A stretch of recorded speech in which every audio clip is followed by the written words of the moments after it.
یہ اللہ تعالیٰ کی ایک غیر معمولی مدد تھی نبی صلی اللہ علیہ وآلہ وسلم اور آپ کے جانثار صحابہ کرام علیہم رضوان کے ساتھ. تو بہرحال اس خندق کو کراس نہیں کر سکتا تھا. بہرحال ایک شخص تھا عمر ابن عبد ود، یہ عرب کا ایک مشہور جو سمجھ لیں کہ آپ جنگجو انسان تھا. اس کے بارے میں مشہور تھا کہ یہ 100 آدمیوں سے اکیلا لڑ سکتا ہے، اتنی تیز یہ تلوار چلاتا تھا. اور یہ کسی میدان جنگ میں کبھی اس کو مات نہیں ہوئی تھی، جب بھی کسی سے لڑا اس نے اس کو قتل کیا. اور یہ یعنی 90 سال اس وقت اس کی عمر ہو چکی ہوئی تھی. یہ بھی مشرکین عرب کی طرف سے مسلمانوں کے خلاف لڑنے کے لیے آیا. اس نے جو ہے وہ اپنے گھوڑے کو جو ہے وہ ایڑی لگائی اور خندق پھلانگ کے دوسری طرف آ گیا. اب آ کے وہ للکار رہے کہ کوئی ہے آ کے میرا مقابلہ کرے. کسی کی جرت نہیں ہوئی کہ وہ اس شخص کے سامنے آئے، کیونکہ اس شخص کے سامنے آنے کا مطلب موت تھا. 3 دفعہ اس نے للکارا. نبی صلی اللہ علیہ وسلم کے صحابہ میں سے صرف سیدنا علی تھے جنہوں نے تینوں دفعہ اٹھ کے اس کا مقابلہ کرنے کے لیے چیلنج کو قبول کیا، لیکن تینوں دفعہ نبی صلی اللہ علیہ وسلم نے ان کو ہاتھ سے پکڑ کے بٹھا دیا کہ تم نے نہیں اٹھنا. ظاہر ہے وہ سیدنا علی کی ایک فضیلت باقی لوگوں کے اوپر ظاہر کرنی تھی کہ یہ اتنی دلیری دکھا رہا ہے، اور کوئی شخص نہیں اٹھا. تینوں دفعہ سیدنا علی اٹھے لیکن نبی صلی اللہ علیہ وسلم نے بازو سے پکڑ کے بٹھا دیا. اب سیدنا علی کوئی اپنی بہادری کی وجہ سے نہیں اٹھ رہے تھے، ان کی جو اندر جو ایک پیشن اور ایمان کا لیول تھا نا، وہ یہ تقاضا کرتا تھا کہ ایسی کی تیسی اس کی.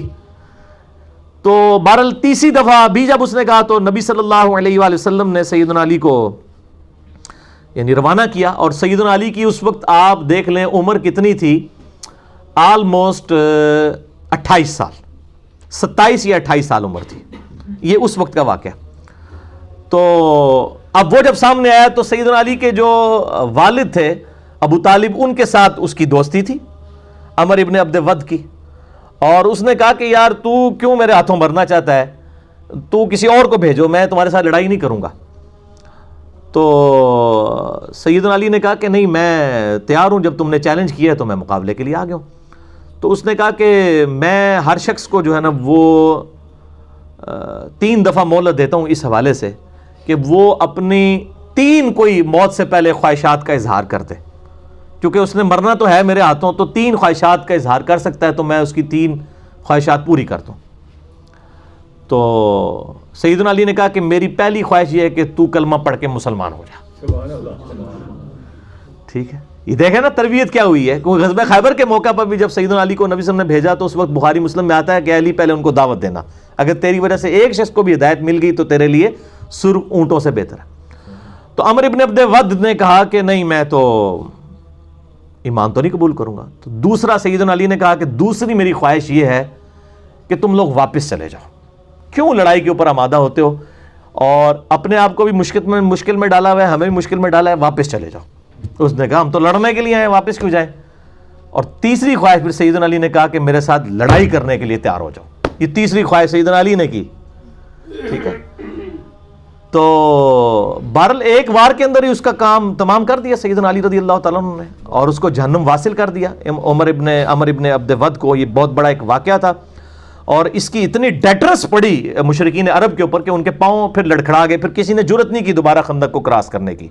کیونکہ ظاہر ہے جب ان کا سب سے بڑا جرنیل جس کے اوپر ان کو مان تھا تو وہ ایک 27 سال کے لڑکے کے ہاتھوں مارا جاتا ہے، ظاہر ایک ینگ ایج کا بندہ. تو وہ پھر اللہ تعالیٰ کی طرف سے غیبی مدد بھی آ گئی، یعنی موسم کی سردی، پھر خیموں کی وجہ سے اکھڑنا، خیموں کا اکھڑنا، ہواؤں کے چلنے کی وجہ سے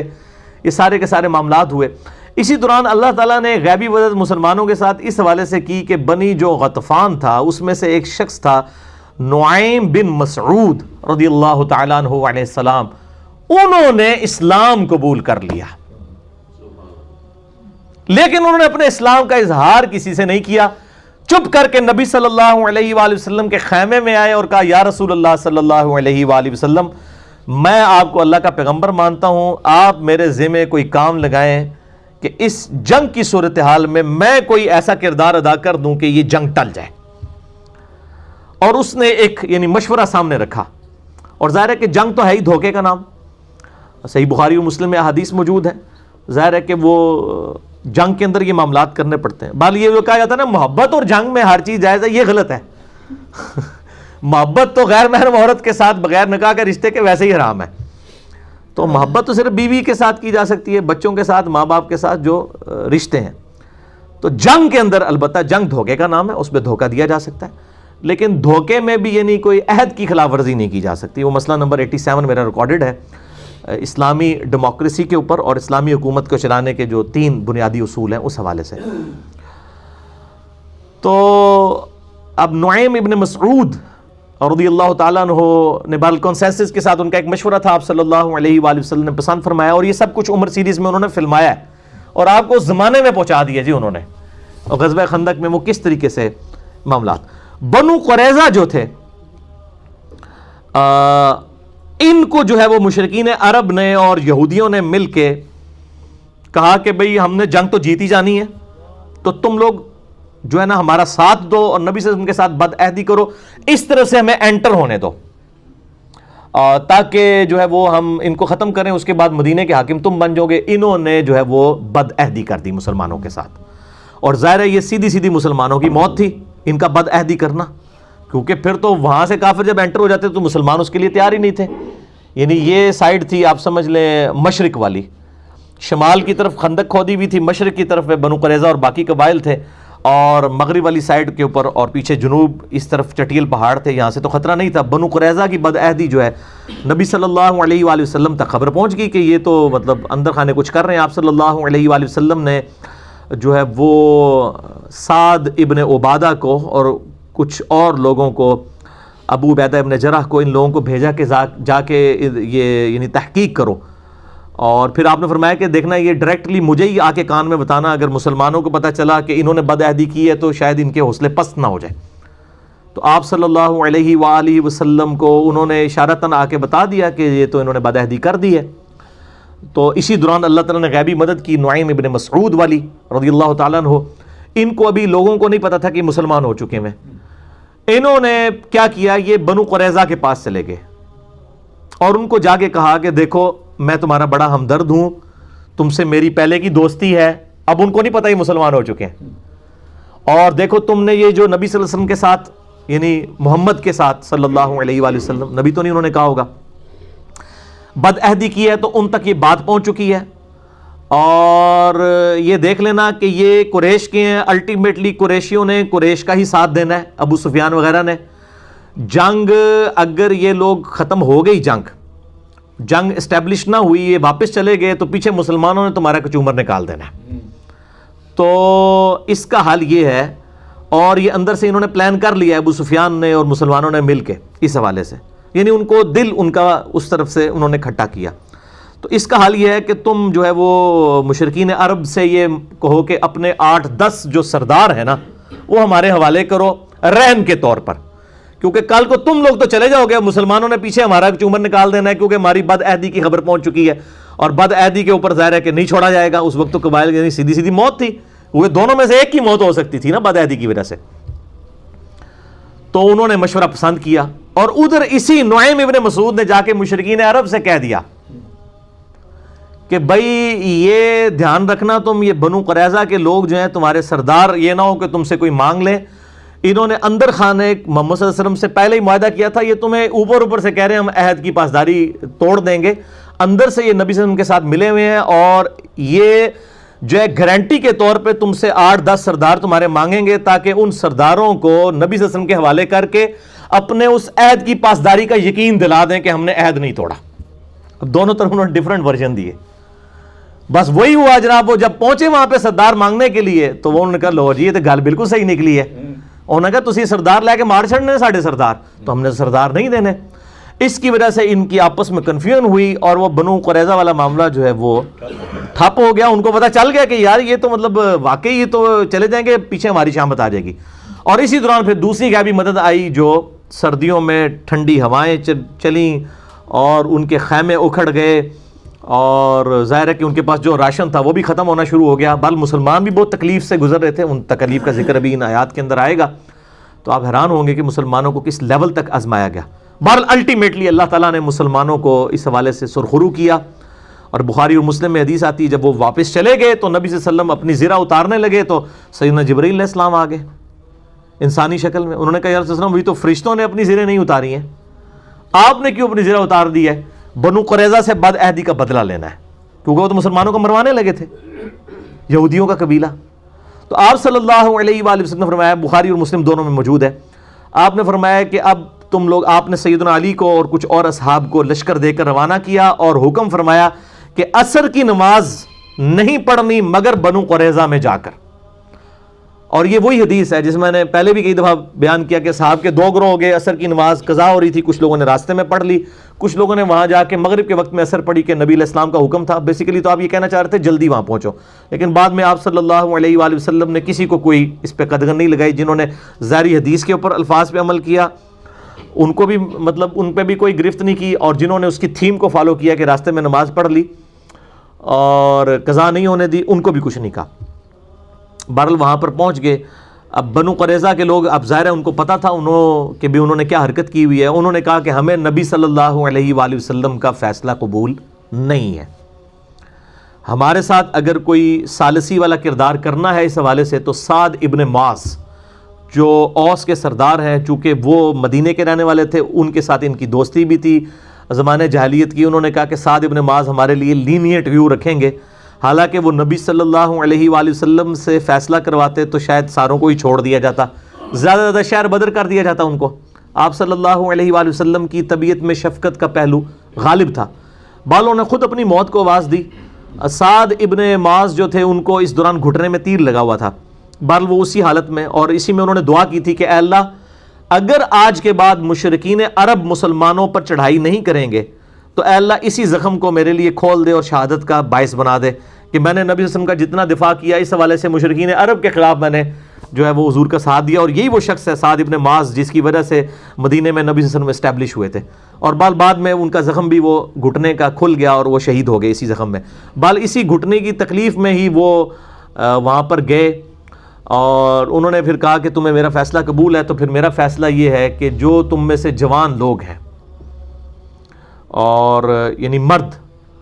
ان سب کو قتل کیا جائے گا بد عہدی کی سزا میں، کیونکہ تورات کے اندر بھی بد عہدی کی سزا یہی لکھی ہوئی ہے۔ بد عہدی کا مطلب یہ ہے کہ آپ مسلمان قتل ہو جاتے ہیں نا اس کے بدلے میں، تو اب ان کو بھی اس مقابلے میں قتل ہونا چاہیے کہ انہوں نے مسلمانوں کے قتل کے فتوے جاری کر دیے اس حوالے سے کہ بد عہدی کی، اور عورتوں کو اور بچوں کو، اور بچے ایسے کہ یعنی جو بہت چھوٹے بچے ہیں جن کے زیر ناف بال نہیں اگے ہوئے، جو بلوغت کی عمر تک نہیں پہنچے ہوئے، ان بچوں کو جو ہے وہ مسلمان قیدی بنا لیں گے، اور ان کے مال کو بھی۔ اور اس کو پھر قرآن پاک میں اللہ تعالیٰ نے سورۃ الاحزاب کے اندر انڈورس بھی کر دیا۔ تو بہرحال مطلب وہ ہزاروں یہودی ایک دن کے اندر قتل کیے گئے، ان کو بد عہدی کی سزا ملی۔ اور اس واقعے کو آؤٹ آف کنٹیکسٹ آج کافر جو ہیں وہ مسلمانوں کے خلاف نبی صلی اللہ علیہ وآلہ وسلم کے کریکٹر کے حوالے سے پیش کرتے ہیں کہ جی دیکھیں اتنے یہودیوں کو ایک دن میں قتل کیا گیا، لیکن ایک پوری اس کے پیچھے تھیم ہے۔ آج بھی جو غدار ہیں ان کی سزا ساری حکومتوں کے اندر قتل ہی ہوتی ہے، اور انہوں نے تو اس بڑے لیول کی غداری کی ہے کہ مطلب مسلمان سارے کے سارے مارے جاتے ہیں۔ اگر یہاں سے اللہ تعالیٰ بر وقت اپنے نبی صلی اللہ علیہ وآلہ وسلم کو غیبی خبر نہ دیتا، وحی کی تائید نہ حاصل ہوتی، تو ظاہر الٹیمیٹلی یہ سزا ہونی تھی، اور ان کی اپنی شریعت کے مطابق سزا دی گئی۔ تو یہ بد عہدی کی سزا والا جو معاملہ تھا یہ کفار کے ساتھ ہوا تھا، مسلمانوں کے ساتھ نہیں ہوا تھا۔ مسلمانوں کے ساتھ جب اس طرح کے معاملات ہوتے ہیں تو نہ ان کی عورتوں کو لونڈیاں بنایا جاتا ہے، نہ ان کے مردوں کو غلام بنایا جاتا ہے، اور اس کی واضح مثال جو ہے وہ جنگ جمل، صفین اور نہروان ہے۔ سیدنا علی رضی اللہ تعالیٰ عنہ علیہ السلام نے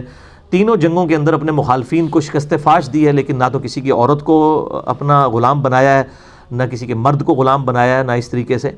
اور ایون بعد میں بھی آپ رضی اللہ تعالیٰ عنہ نے علیہ السلام ان کے وظیفے بھی اسی طریقے سے جاری رکھے، چاہے جمل کے لوگ ہوں، صفین کے ہوں، نہروان کے ہوں۔ اس حوالے سے آپ رضی اللہ تعالیٰ عنہ علیہ السلام جو ہے وہ امت کے لیے ایک رول ماڈل ہیں۔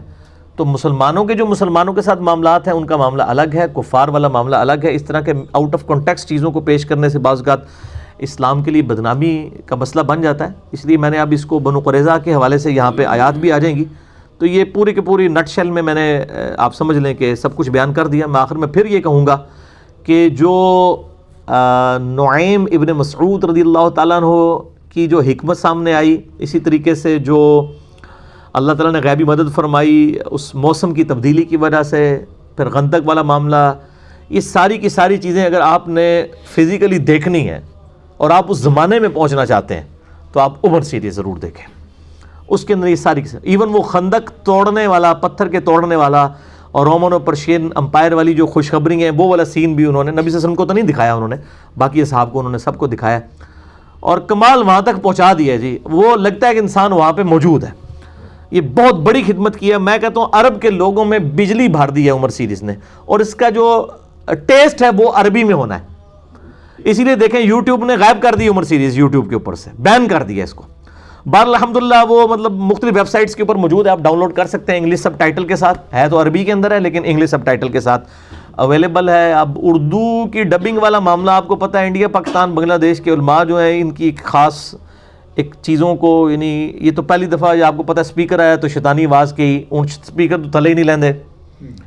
وہ اسی طریقے سے کیمرے کا مسئلہ ہو، تصویروں کا مسئلہ ہو، ان کا آپ ایٹیٹیوڈ شروع کا دیکھیں اور بعد میں ان کی کیا حالت ہوتی ہے کہ کیمرے سے نیچے نہیں اترتے۔ تو انشاءاللہ تعالیٰ یہ معاملات بھی ان کو آہستہ سے سمجھ آئیں گے، ان کو 25-30 سال کے بعد چیزیں سمجھ آتی ہیں، میں نے دیکھا ہے تقریباً اتنا گیپ ہے ان کو چیز سمجھ آنے میں۔ تو بہرحال اس وقت جو لوگ یعنی کئی مطلب لاکھوں کیا کروڑوں مسلمان ہیں جو رات کو اس وقت تک نہیں سوتے جب تک کہ ہالی ووڈ کی کوئی فل فلم نہ دیکھ لیں، تو ہم ان کو ضرور مشورہ دیں گے کہ آپ عمر سیریز تو دیکھیں۔ As far as picturisation is concerned کسی بھی ہالی ووڈ کی فلم سے وہ کم فلم نہیں ہے، انہوں نے واقعی اس زمانے میں پہنچا دیا ہے، اور ملینز آف ڈالر خرچہ کر کے قطر والوں نے، اہل سنت ہیں اور اہل سنت کے علماء کی کنسلٹیشن کے ساتھ، ڈاکٹر علی سلابی اور یوسف القرضاوی اور باقی علماء، ان کی کنسلٹیشن کے ساتھ یہ ویڈیو بنی ہے۔ انگلش جس کو آتی ہے وہ سب ٹائٹل کے ساتھ اس کو روک روک کے دیکھ سکتا ہے، انجوائے کرے گا۔ آپ عربی بھی آپ کی بڑی امپروو ہوگی، اور عربی بھی انہوں نے وہ قرآنک عربی جو ہے وہ بادیہ نشین عربک والوں کی عربی استعمال کی ہے، وہ آپ کو ٹیسٹ فیل ہوتا ہے، آپ کو لگتا ہے آپ قرآنک عربی سن رہے ہیں۔ پھر جو ایک عربیوں کا سٹائل ہے، عربی یا پٹھان، ان دونوں میں ایک چیز کامن ہے، یہ آپس میں نارمل گفتگو بھی کر رہے ہو نا تو تیسرے بندوں کو آپس میں لڑتے ہوئے دکھائی دیتے ہیں، یہ ان کا نیچرل سٹائل ہے گفتگو کرنے کا۔ ابھی آپ عربی دیکھیں نا، بڑا تیز تیز اونچی آواز میں بولنا، حالانکہ وہ نارمل گفتگو کر رہے ہوتے ہیں۔ اس طرح ہمارے جو کے پی کے جو لوگ ہیں ان کو بھی آپ دیکھیں گے تو وہ انہوں نے وہی کلچر اڈاپٹ کیا ہے۔ یہ طارق جمیل والا سٹائل نہیں تھا صحابہ کرام علیہم رضوان کا گفتگو کرنے کا آپس میں، عرب سٹائل وہی تھا۔ اب دیکھیں سیدنا عمر کا بھی، اور وہ تو سارے مطلب ڈائلاگ جو انہوں نے لکھے ہیں وہ تو حدیث کی کتابوں میں موجود ہے۔ وَيْحَكَ تیرا ستیہ ناس ہو، یہ یعنی ان کی ایک آپ سمجھے تقیہ کلام ہوا کرتا تھا جب بھی کوئی اس طرح کی چیزیں یعنی رپورٹ ہوئی ہیں۔ جیسا کہ سیدنا عمر کا انہوں نے دکھایا کہ جب وہ شہادت کے زخم میں تھے تو سیدنا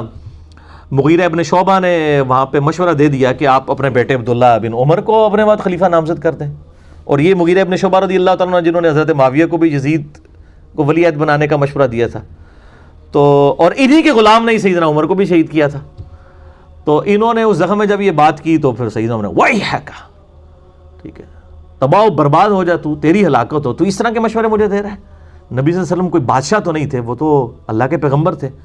تو آپ نے پھر 6 رکنی کمیٹی بنائی جو صحیح بخاری میں آتا ہے، سیدنا علی، عثمان، طلحہ، زبیر، سعد ابن ابی وقاص، عبد الرحمن بن عوف رضی اللہ عنہم اجمعین، اور 7واں بندہ عبداللہ بن عمر کو مشورتاً شریک کیا اور کہا کہ اس کو کسی نے خلیفہ نہیں چننا، ان 6 میں سے کسی کو چننا ہے۔ بہرحال یہ ایک پوری ڈیٹیل، یہ ساری چیزیں جو ہیں وہ عمر سیریز کے اندر انہوں نے فلمائی ہوئی ہیں، جسے شوق ہے تو ضرور دیکھیں۔ اب میں نے چونکہ اتنی زیادہ تمہید اس کے اوپر، میرے آدھا گھنٹے میں نے تمہید بیان کر دی ہے، اب جلدی ان آیات کو ہم کور کر دیتے ہیں۔ اب میں ان آیات کی تفصیلات میں نہیں جاؤں گا، اب آپ کے سامنے فلم چلنی شروع ہو جائے گی، چونکہ اتنا کچھ آپ نے سن لیا ہے تو آیات پڑھتے ہوئے آپ کو پتہ چل رہا ہوگا کہ کس کانٹیکسٹ میں بات ہو رہی ہے۔ اس کے بعد آپ عمر سیریز دیکھیں گے تو اور چیزیں سمجھ آنا شروع ہو جائیں گی۔ سورۃ الاحزاب آیت نمبر 9 سے آنورڈ۔ اعوذ باللہ من الشیطان الرجیم، بسم اللہ الرحمن الرحیم۔ یا ایھا الذین آمنوا اذکروا نعمت اللہ علیکم، اے اہل ایمان اللہ کی اس نعمت کو یاد کرو جو اس نے تم پر فرمائی۔ اذ جاءتکم جنود فارسلنا علیہم ریحا، جبکہ کفار کے جھنڈ جو ہے تم پر حملہ آور ہو گئے، کتنے گروہ، تو ہم نے ان پر ہوا آندھی بھیج دی۔ وجنودا لم تروہا، اور ہم نے ایسی فوجیں تمہاری طرف سے لڑنے کے لیے ان پر مسلط کر دی جن کو تم بھی نہیں دیکھ رہے تھے، یعنی فرشتے۔ یہاں لوگ دعوے کر رہے ہیں جی ہمارے بزرگوں کو آگے فرشتے ملتے ہیں، یعنی صحابہ کرام سے بڑے بزرگ کون ہیں؟ اللہ تعالیٰ یعنی قرآن میں بتا رہا ہے کہ صحابہ کو بھی وہ فرشتے نظر نہیں آئے ہیں، اور یہ کہتے ہیں جناب ہم عذاب قبر دیکھ لیتے ہیں، ہم فرشتے دیکھ لیتے ہیں۔ یہ ساتھ ساتھ ان کے جو جھوٹ ہیں آپ قرآن سے ہی پکڑے، اسی لیے کہتے ہیں نا قرآن ڈائریکٹ نہیں پڑھنا گمراہ ہو جاؤ گے، کیونکہ ان کو پتہ ہے کہ یار یہ سب سے بڑے امت کے اولیاء تو صحابہ کرام علیہم رضوان ہیں، ان کو بھی اللہ تعالیٰ کہہ رہا ہے کہ ایسے ہم نے فرشتوں کی فوجیں بھیجی جو تمہیں نظر نہیں آ رہی تھیں، ہاں اللہ کے پیغمبر کو اللہ تعالیٰ نے وہ دکھا دی۔ وَكَانَ اللَّهُ بِمَا تَعْمَلُونَ بَصِيرًا، اور اللہ تعالیٰ دیکھ رہا تھا جو کچھ تم کر رہے تھے۔ اب یہ کتنی بڑی تسلی ہے، اگر آپ کو یہ یقین ہونا کہ جس کے لیے آپ جان دے رہے ہیں وہ آپ کو دیکھ رہا ہے تو آپ کو تکلیف محسوس ہی نہیں ہوتی۔ دنیا میں بھی اگر آپ کا کوئی جگری یار ہے اور آپ کو اس کی وجہ سے پٹائی ہو رہی ہے اور آپ دیکھ رہے ہیں کہ یہ دیکھ رہے ہیں مجھے کہ میں اس کی وجہ سے مار کھا رہا ہوں، تو آپ کو حوصلہ مل جاتا ہے۔ تو اللہ ہمارا ہم مومنین کو دیکھ رہے تھے، یعنی مومنین تسلی رکھیں، ان کی یہ قربانیاں رنگ لائیں گی، اللہ تعالیٰ ان کو جنت کی ابدی نعمتیں انشاءاللہ عطا فرمائے گا۔ اذ جاؤکم من فوقکم ومن اسفل منکم، جبکہ انہوں نے حلہ بول دیا تم پر اوپر کی طرف سے بھی اور نیچے کی طرف سے بھی۔ اوپر کی طرف سے یعنی شمال کی طرف سے خندق کی طرف سے وہ آئے، اور نیچے کی طرف سے جو ہے وہ بنو قریظہ اور ان لوگوں کو بدعہدی پر آمادہ کر کے یہاں سے حملہ آور ہونے کی انہوں نے کوشش کی۔ وَمِنْ أَسْفَلَ مِنْكُمْ، اور تمہارے نیچے کی طرف سے بھی۔ وَإِذَا زَاغَتِ الْأَبْصَارُ، جبکہ دہشت کے مارے آنکھیں پتھرا گئی تھیں۔ وَبَلَغَتِ الْقُلُوبُ الْحَنَاجِرَ، اور کلیجے منہ کو آگے تھے، یعنی اس قدر دہشت بڑھ گئی تھی، یعنی اتنے مشرکین عرب کے قبائل حملہ آور ہو گئے، مسلمان صرف 3000 10,000 کا لشکر ہر طرف سے حملہ آور ہو گیا، اور بدعہدی کا بھی خطرہ ہر طرف سے۔ وَتَظُنُّونَ بِاللَّهِ الظُّنُونَ، اور تم اللہ تعالیٰ کے بارے میں طرح طرح کا گمان کرنے لگے۔ اس میں تو پرٹیکولر خطاب ان منافقین کے بارے میں ہے جو کہ قانونی طور پہ تو مسلمان تھے لیکن دلوں میں، اور کئی کامل ایمان مومن بھی تھے، ان کے دلوں میں بھی خیال آ رہے تھے، لیکن جب تک زبان سے اظہار نہ کیا جائے تو شرعی گرفت نہیں ہوتی۔ هُنَالِكَ ابْتُلِيَ الْمُؤْمِنُونَ وَزُلْزِلُوا زِلْزَالًا شَدِيدًا، اس موقع پر اللہ نے مومنین کو آزما دیا، وَزُلْزِلُوا زِلْزَالًا شَدِيدًا، اور جھنجھوڑ کر رکھ دیا شدید جھنجھوڑنے کے ساتھ۔ یعنی اللہ تعالیٰ اگر اتنے شدید الفاظ استعمال کر رہا ہے کہ کتنی بڑی اس وقت یہاں لوگوں پہ تھوڑی سی تکلیف آتی ہے نا، یقین کریں اب یہ پچھلے دنوں جو میرے ساتھ معاملہ ہوا ہے، اب کتنے جو مطلب وہ دعوت کے حوالے سے وہ ایک بڑے جس کو کہتے ہیں پھنگے بنے ہوئے تھے، بالکل ہی بیچارے ٹھوسی ہو گئے ہیں۔ یعنی وہ اندازہ، یعنی نام حسین علیہ السلام کا لینا اور اس طرح کی باتیں کرنا، اور پریکٹیکلی جب یعنی دعوت میں ذرا سی تکلیف آئے تو آپ کو پتہ چلے۔ اس لیے لوگ بڑی یعنی کہتے ہیں ہم یا اللہ کاش تیرے ہوتے جنم لیا ہوتا ہے نبی صلی اللہ علیہ وسلم، تو میں اس میں پھر بولتا ہوتا ہوں کہ پھر شاید ابو جہل ہی ہوتا، ضروری نہیں تھا کہ ابو بکر عمر عثمان و علی رضی اللہ عنہ مجمعین کے ساتھ ہوتا۔ یعنی یہ تکلیف ہمیں تو اس میں سے عشر شیر بھی نہیں مطلب برداشت کرنا پڑ رہا۔ میرے بھائی ایئر کنڈیشن کمرے سے اٹھ کے، ایئر کنڈیشن آفس سے اٹھ کے جناب صاف ستھرے باتھ روم میں وضو کر کے قالین کے اوپر نماز پڑھ لینا، یہ کون سا جناب بہت بڑی دینداری اور کارنامہ کر لیا؟ نماز تو صرف مسلمان اور کفر کے درمیان فرق ہے، اسلام تو اس کے بعد شروع ہوتا ہے۔ یہ نمازیں، روزے، حج، زکوٰۃ، یہ والا اسلام تو بہت آسان ہے۔ یہ والا اسلام ہے نا جس کا قرآن میں ذکر ہے، یہ بہت بڑا مشکل ہے کہ جب آپ کی لائف سٹیک کے اوپر چل جائے، ورنہ تو یہ بڑا آسان ہے، سارے لوگ نماز پڑھتے ہیں، بڑے بڑے یعنی ہمارے پولیٹیشین ہیں، ایک طرف ان کا کردار دیکھیں، دوسری طرف وہ تہجد گزار بھی ہیں، نفلی روزے بھی رکھتے ہیں، اور دنیا بھی پوری ہے، دوئیں جہان ہیں مٹھے باؤ، دنیا بھی اویل کر رہے ہیں اور سمجھ رہے ہیں کہ آخرت بھی بن جائے گی نا۔ تو اللہ تعالیٰ ماتا ہے مومنین کو اللہ نے آزمایا، وَزُلْزِلُوا زِلْزَالًا شَدِيدًا، اور خوب جھنجھوڑ کر رکھ دیا سختی کے ساتھ۔ وَإِذْ يَقُولُ الْمُنَافِقُونَ، جبکہ منافق لوگ جو اوپر سے تو اہل ایمان تھے لیکن اندر سے کافر تھے، وہ کہہ رہے تھے وَالَّذِينَ فِي قُلُوبِهِمْ مَرَضٌ، اور وہ لوگ جن کے دلوں میں مرض تھا، مَا وَعَدَنَا اللَّهُ وَرَسُولُهُ إِلَّا غُرُورًا، اللہ اور اس کے رسول نے جو ہم سے وعدے کیے تھے وہ تو سب دھوکے تھے، کدھر گئی مدد؟ یہ تو ہمارا ٹائلٹ جانا مشکل ہو گیا، اور آج ہمیں یہ کہہ رہے ہیں رومن اور پرشین امپائر گرے گی، ہم تو مطلب ٹائلٹ جانے سے جو ہے وہ بیزار ہو چکے ہیں، اور خطرہ ہوتا ہے کہ دوسری طرف سے تیر نہ آ کے لگ جائے۔ وَإِذْ قَالَتْ طَائِفَةٌ مِّنْهُمْ يَا أَهْلَ يَثْرِبَ، جبکہ ان میں سے ایک جماعت نے کہا اے یثرب کے لوگو، لا مقام لکم فارجعوا، آج یہاں پہ ٹھہرنا ممکن نہیں ہے، سامنے سے تیر آ رہے ہیں کافروں کے، واپس آ جاؤ۔ یعنی منافقین دوسروں کو بھی مشورے دے رہے تھے، جناب ایڈی لڑائی جھگڑے تو بچو، پیچھے ہی رہو۔ وَيَسْتَأْذِنُ فَرِيقٌ مِّنْهُمُ النَّبِيُّ، اور ایک فریق ایسا تھا جو نبی صلی اللہ علیہ وآلہ وسلم سے بھی اجازت مانگ رہا تھا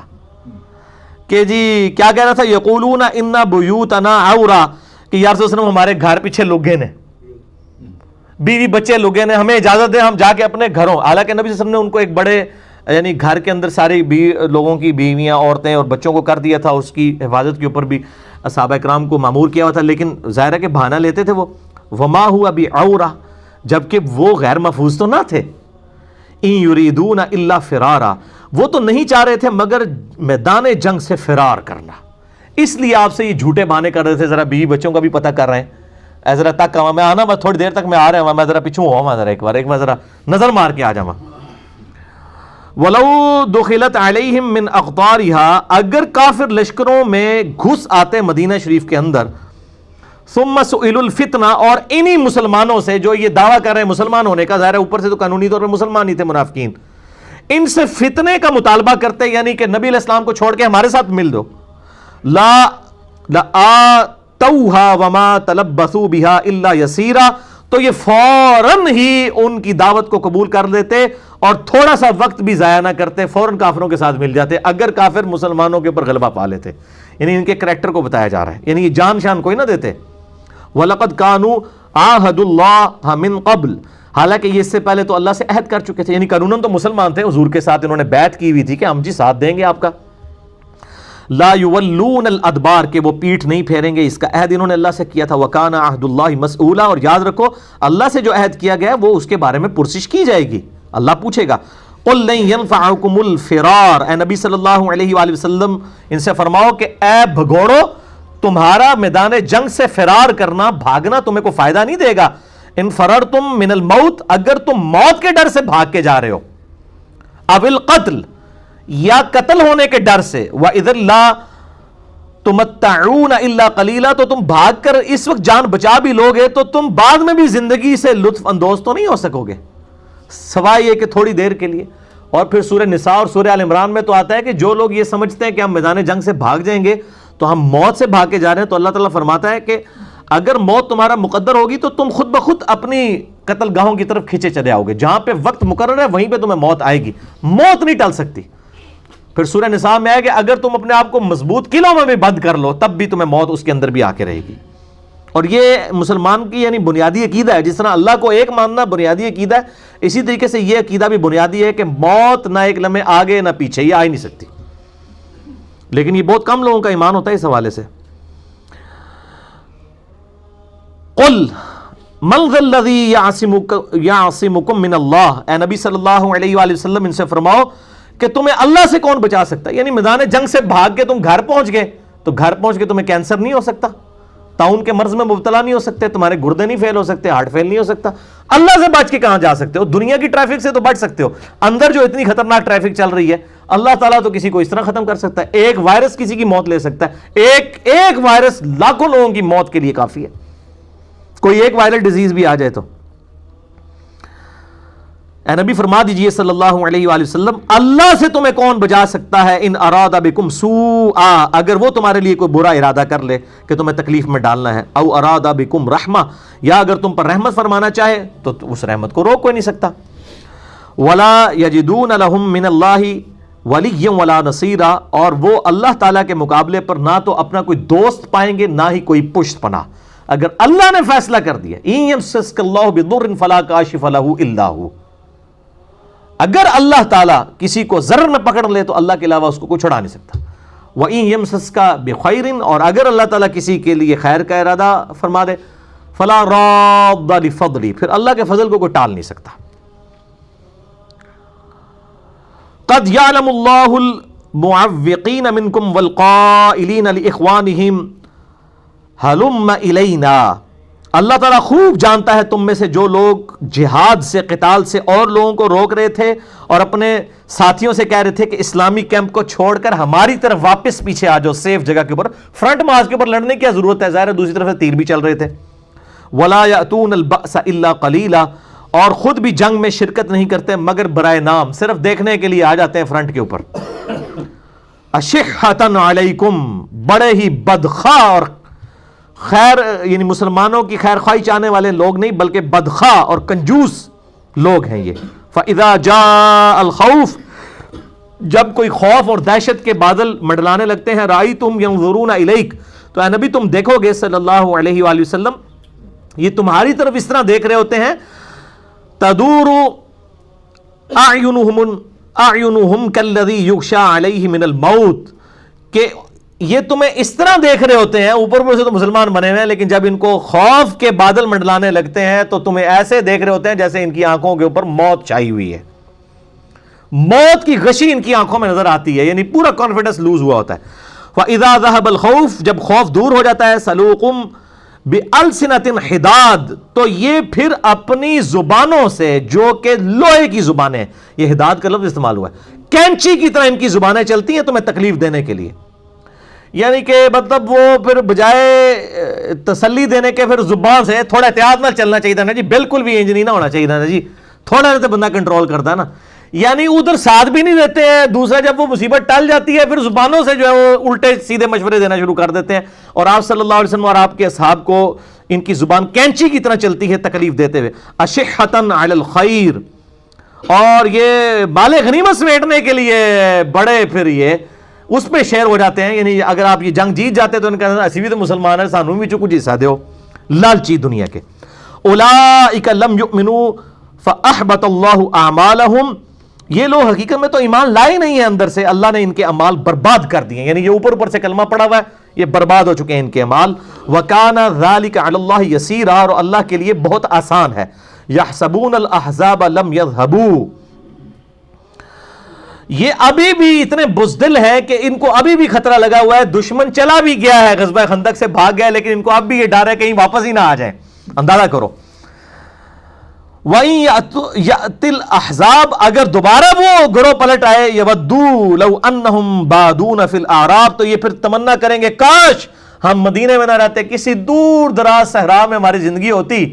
سکون نہ زندگی گزار رہے ہوندے. کتنے ٹینشن دی لائف پال لی ہے جناب انہوں نے اتنے لوگوں نے پنگا لے کے.